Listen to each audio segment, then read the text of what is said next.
একটা মজার কথা কি জানেন, গত 4 বছরে আমার নামের আগে যাতে শেখ না দেওয়া হয়, মাওলানা না দেওয়া হয়, মুফতি মুহাদ্দিস সামে সামদানি কুতুবে রব্বানি আল্লামা আলহাজ যাতে না দেওয়া হয়, এটা আমি বহু কষ্ট করে 4 বছরে এস্টাবলিশ করতে পেরেছি এবং আমি এখন দেখি অনেক আমার মতো আমার বয়সী ভাইদের নিজেরাই নিজেদের নামের সামনে শেখ লিখতে ওরা নিষেধ করে। আলহামদুলিল্লাহ, আপনারাও গ্রহণ করেছেন।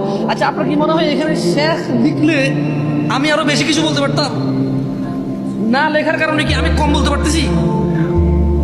মনে রাখবেন, আমাদের বড় বড় উলামাল কিবার যারা, তারা হচ্ছে শেখ, আমরা শেখ। আল্লাহ আমাদেরকে কথা বলার তৌফিক দিচ্ছে। এটা তো আমার আম্মার একটা উদাহরণের মতো, যে দেশের নাগর নাই পেটু বড় নাগর, যেই দেশের সাগর নাই খুব বড় সাগর। এখন আমি জামশেদ মজুমদার হুজুর, শেখ, বক্তা, মোল্লা, আসলে তো এরকম না আমি।